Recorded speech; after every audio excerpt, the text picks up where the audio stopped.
Good morning বন্ধুরা, welcome back to my channel Moumita Basak. তো কি আর বলবো, এতগুলো ভিডিও শ্যুট করে রেখেছি, তার মধ্যে দিয়ে একটা এমন প্রশ্ন, এবার প্রশ্নের উত্তর তো দিতে হয়। যতই মিথ্যে কথা বললে তাকে ব্লক করি, যাই করি, আসলে কি বলতো, একটু সত্যি কথা থাকেও যদি, যেমন ধরো এই প্রশ্নটা যেটার সম্বন্ধে এখন বলবো, মানে একটা প্রশ্নের মধ্যে 3-4টে প্রশ্ন বলতেই পারো, অ্যাটলিস্ট 3-4টের মধ্যে একটা তো সত্যি হবে ভাই, কিন্তু 3-4টেই ভুলভাল।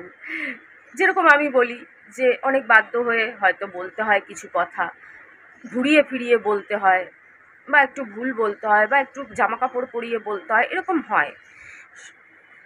কিন্তু 100টার মধ্যে একটা হয়তো, কিন্তু এ তো দেখি 3টে কথা বললে 3টেই মিথ্যা, 4টে বললে 4টেই মিথ্যা, তাহলে কি করে হয়? অ্যাটলিস্ট 2টো সত্যি 2টো মিথ্যা এরকম থাকলে তাও ঠিক আছে।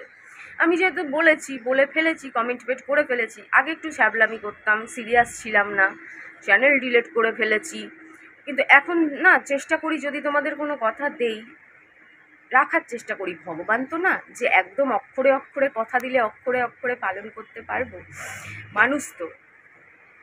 কে ভাই টুকটাক করতেছে, বাবারে আমার পায়রাগুলো আজকেও খাইতে পারবে না।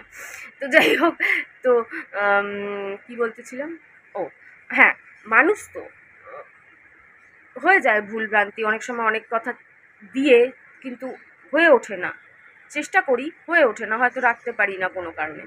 কিন্তু এখন না ভাবি যে না, যদি কিছু বলি রাখবো। এই যে কালকে রাজীব ফোন করেছিল, অনেকবার ফোন করেছিল, কিন্তু আমি তো দেখা করব না বলেছি।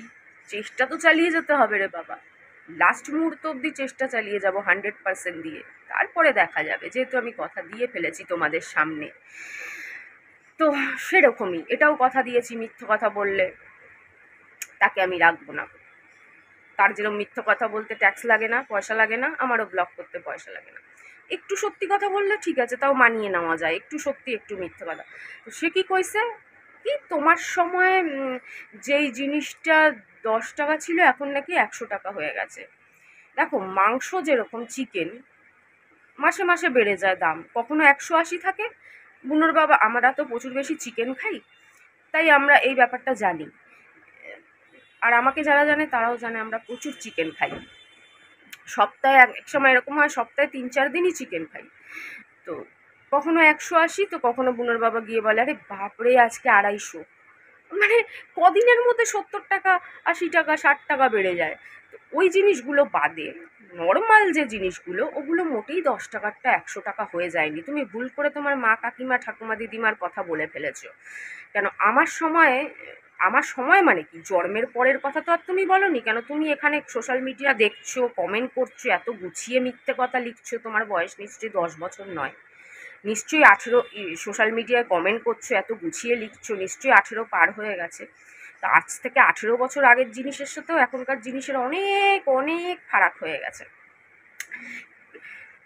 আমি তুমি যেই টাইমের কথাটা বলেছো, মানে আমার বাচ্চা হয়ে যাওয়ার পরের কথাটা, কারণ তারপরের কথাগুলো তো বাচ্চাকে নিয়েই বলেছো। তো সেই টাইমে আমি এগরোল খেতাম, 8 টাকা দাম ছিল। সেই এগরোলের এখন দাম হয়েছে 25 টাকা।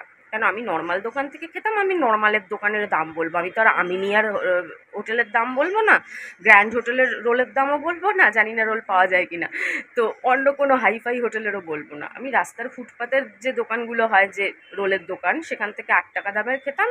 এখন আবার সেই রকম জগৎপুরের যে দোকানগুলো, বা ওরকম যে দোকান জায়গায় জায়গায় আছে ফুটপাতে যেগুলো হয়, তাদেরটা 25 টাকা। তো 8 থেকে 25, 16, 17, 18 হেরফের। 10 টাকা থেকে 100 টাকার নয়, মানে 90 টাকার হেরফের হয়নি। আর তাছাড়া সবচেয়ে বড় কথা হলো, এখন 100 টাকা কামাতে যতটা কষ্ট হয়, তখনকার দিনে ওই 10 টাকা কামাতে ঠিক ততটাই ফাটতো, ঠিক ততটাই কষ্ট হতো না। এটা কোনো খারাপ ভাষা না, এটা আজকাল চলতি ভাষা, সিনেমাতেও বলে। তো এখন 100 টাকা কামাতে যতটা কষ্ট হয়, তখনকার দিনে 10 টাকা কামাতেও ততটাই কষ্ট হতো, কেন তখন টাকার দাম কম ছিল। তাই এইরকম লজিক ছাড়া, সেন্স ছাড়া কথা বলার কি মানে হলো? তারপরে কি বললে, তোমার ছেলেমেয়েরা কি তাহলে ভিক্ষা করবে? জন্ম দিয়েছো তুমি, দায়িত্ব তোমার। হ্যাঁ, তো অবশ্যই আমার দায়িত্ব, আমি তো বলিনি আমার দায়িত্ব না। তো আমার মা বাবাও তো আমাকে জন্ম দিয়েছিল, কই আমার মা বাবাকে তো এই প্রশ্ন কেউ করেনি। আর তালি কি এক হাতে বাজে শোনা? জন্ম কি আমি একা দিয়েছি? একা একা কি বাচ্চা জন্ম দেওয়া যায়? তো কোটিপতি আরবপতি বাবাদের গিয়ে তো এই প্রশ্নগুলো করো না। তো আমি একটু ওদের ঘর বাড়ির হিংস দেবো? তাহলে সেখানে গিয়ে তোমরা এই প্রশ্নটা যদি করো তাহলে আমি একটু বেশি খুশি হব।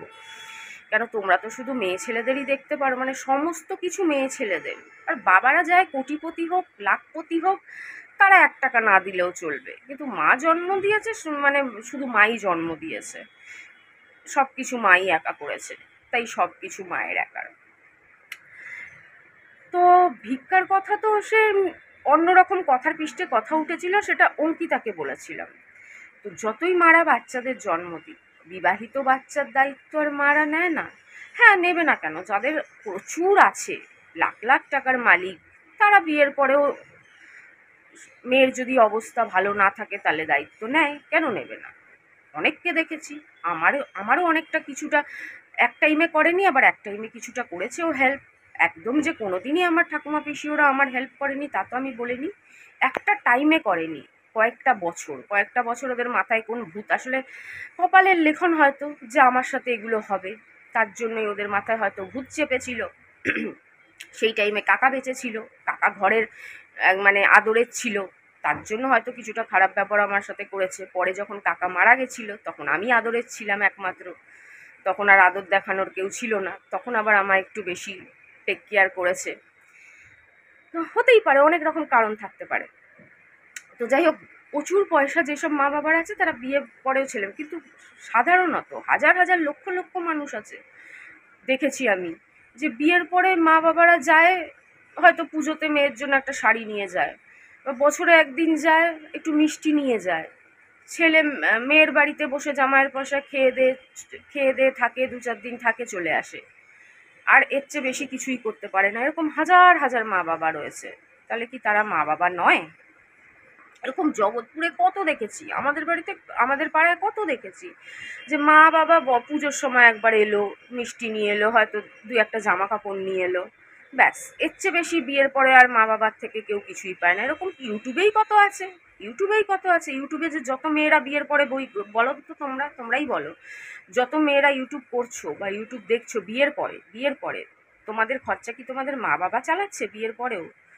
মানে হাজবেন্ডরা চালাচ্ছে না? বা তোমরা নিজেরা নিজের পায়ে দাঁড়াওনি, কেউ কিছু করো না, চাকরি বাকরি বা অন্য কিছু, তোমাদের বিয়ের পরেও কি তোমাদের সমস্ত দায়িত্ব মা বাবাই নিয়ে রেখেছে? কি বলতে চাইছে আমি তো ঠিক বুঝতে পারছি না। আর রইল বাকি বৈষ্ণবী আর শিবমের কথা।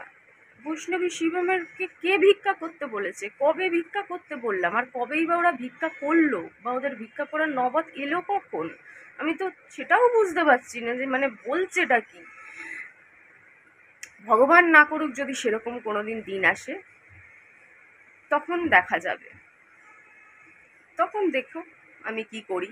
যদি বেঁচে থাকি দেখতে অবশ্যই পারবে, কেন আমার ক্যামেরা তো অন আছেই, অন ক্যামেরা, তখন তোমরা দেখতে পারবে। তখন আমি ইউটিউবে নাচি আর রাস্তায় দাঁড়িয়ে নাচি, তোমরা তো জ্ঞান দিয়ে পালাবে, কিন্তু আমার বাচ্চাদের পেটটা তখন আমিই ভরবো। আর রইল বাকি শিবমের কথা। আর বৈষ্ণবীকে তো এখনো আমি চাই, চাহে কম খাওয়াতে পারি, চাহে আমার ব্যাংকে 1 টাকা না থাকুক, এখনো চাই, কিন্তু বৈষ্ণবীর মন যেহেতু এখানে টেকে না, সেজন্য আমি বলি বৈষ্ণবী আমার পিসিদের ভালোবাসুক, তাতে আমার কোনো আপত্তি নেই। আমার পিসিকে বৈষ্ণবী মা ডাকে, তো মা ডাক শোনার জন্য তো কিছু দায়িত্ব, তারও তো কিছু দায়িত্ব পালন করতেই হবে। মা ডাক তো আর এমনি শোনা যায় না। ভগবান তাকে সন্তান দেননি, আমার সন্তান তাকে মা ডাকছে, তো তার বদলে কিছু দায়িত্ব তো সে পালন করছে, আর সে নিজে নিয়েছে। আমি তো তার মাথায় বন্দুক ঠেকিয়ে বলিনি, সে নিজে বৈষ্ণবীকে আমাকে দেয়নি, এখনো চাইলে দেবে না। তোমরা দেখো, তোমরা জিজ্ঞেস করো, যাও লালাবাগান আমার পাড়া, যাও একটু খোঁজটোজ নিয়ে দেখো যে আমি সত্যি কথা বলছি কি মিথ্যে কথা বলছি। চলে যাও মানিকতলায়, গিয়ে একটু খোঁজটোজ নিয়ে দেখো যে আমি সত্যি বলছি না মিথ্যে বলছি। আমার পিসি এখনো দেবে না, যতক্ষণ সে মানে একটুও তার শরীরে জোর আছে সে ততক্ষণ দেবে না। কিন্তু আজ না কাল না, মানুষ তো চিরকাল থাকে না, ভগবান না করুক, আমি এটা চাই না, কিন্তু যেটা বাস্তব, যেটা রিয়েলিটি, যে সারা জীবন তো কেউ বাঁচে না, তার প্রায় 60 হতে চললো, আর 20, এরকমই, কিন্তু 20 বছর অবধি তো উনি আর এরকম ঠিক থাকতে পারবে না, হয়তো আর 5-6 বছর এরকম করবেন, তারপরে আর করবেন না। তখন তখন যতদিন বৈষ্ণবীর বিয়ে না হচ্ছে তখন তো আমিই দেখবো, তোমরা যে জ্ঞান দিয়ে গেলে দেখবে না। তো কি আর তোমাদের বলবো, আর কতই বা তোমাদের বোঝাবো, আর কতই বা তোমাদের উত্তর দেবো। আর রইল বাকি শিবমের এখন যা বয়স হয়েছে, ও আরামসে কিছু না কিছু করে, কেন কাউকে কোনো দিন শোনোনি যে টিউশনি করে পড়াশুনো, একদিকে নিজে টিউশনি করছে, একদিকে নিজে পড়াশুনো করছে, একদিকে নাচ শেখাচ্ছে, ডান্স শেখাচ্ছে, একদিকে কলেজে পড়ছে? এরকম হাজার হাজার বাচ্চা আছে, হাজার হাজার মানুষ আছে যারা একদিকে টিউশনি করে, একদিকে নিজের পড়াশুনো চালায়। এই যে বুনোর বাবা অজিত, আমি কি মিথ্যে কথা বলছি? রাস্তায় দেখা হলে জিজ্ঞেস করো তো। এই অজিত নিজে টিউশনি করতো, আবার কলেজে পড়তো, আবার যখন কলেজে পড়া হয়ে গেছে তারপর টিউশনিটা অনেকটা বছর করেছে, লং টাইম। আমার ছোট পিসি, এই কথা তো আমি আগের চ্যানেলেও বলেছিলাম যে আমার ছোট পিসি টিউশনি করতো, আবার নিজে পড়াশুনো করতো, খুব ব্রিলিয়ান্ট ছিল, খুব ব্রিলিয়ান্ট, সবসময় ফার্স্ট সেকেন্ড হতো, নিজে পড়তো, আবার বাচ্চাদের পড়িয়ে সেই পয়সা দিয়ে নিজে পড়তো। এরকম হাজার হাজার পরিবার আছে, টিউশনি করে আবার নিজে পড়াশুনো করে। তো শিবমেরও 18 বছর হয়েছে, কিছু কাজ তোর করাই উচিত। ও আবার টিউশনি করতে পারবে না তো, ছেলেরা যেরকম করে, ওর যতগুলো বন্ধু আছে সবাই কিছু না কিছু কাজ করে, কাজ করে তবেই আড্ডাবাজি করে, নিজের পয়সায় নিজে ওড়ায়। তো সবাই ওই কোটিপতি লাখপতি ঘরের মতন হয় না। আর আমার মনে হয় লাখপতি কোটিপতি হলেও আজকাল বাচ্চাদের একটু নিজের পায়ে দাঁড়ানো, তাহলে আর আমার মতন পস্তাতে হয় না। সবসময় মা বাবার কাঁধে বন্দুক রেখে একবারে জন্ম দিয়েছে বলে, তাহলে তো প্রত্যেক কোটি কোটি মানুষ আছে, কোটি কোটি জনসংখ্যা আছে, সবাই কেউ কেউ না কেউ জন্ম দিয়েছে, তাহলে তারা এত সরকারের ভাতার উপর, সরকারের টাকার উপর ভরসা করে বেঁচে থাকে কেন? তারা বলতে পারে না যে আমি তো জন্ম দিয়েছি আমার মেয়েকে, তাহলে আমার কন্যাশ্রী নেব না? সেই বেলায় তো লপ লপ করে, আরও দিলে আরও নেবো, আরও দিলে আরও নেবো, দহেজটা দিয়ে দিলে দহেজটাও নেবো, খাট বিয়েতে খাট দিলে খাটও নেবো, আলমারি দিলে আলমারিও নিয়ে নেবো, গয়নাগাটি সব দিলে আরও নেবো। কেউ কি না করবে? কেউ না করবে না। কেউ কিছু পাইলে কেউ না করে না সুযোগ সুবিধা, যতই জন্ম দিই, তারপরেও সব চাই, সব চাই সরকারের থেকে, এই চাই সরকারের থেকে ওই চাই। আরে ভাই, জন্ম তো তোমরা দিছো, আমরা দিছি, তাহলে এত ডিপেন্ড করি কেন? কই আমি তো নেই না। ঠিক আছে, নাও নাও, কিন্তু আবার নেবেও, আবার অন্যকে জ্ঞান দেবে, এ তো মানায় না, এ তো ভালো লাগে না। যাই হোক, অনেক বকছি ভাই, আমি জানি তোমরা এরকম কন্টেন্ট আমায় দিতে থাকবা, দিতে থাকো, আমি একটু কন্টেন্ট পাই আর কি, আমারও এমনিতেই কন্টেন্টের অভাব। যাই হোক, ভালো কথা। হ্যাঁ, অনেক কাজ আছে, পায়রাগুলোর জন্য মন খারাপ করে।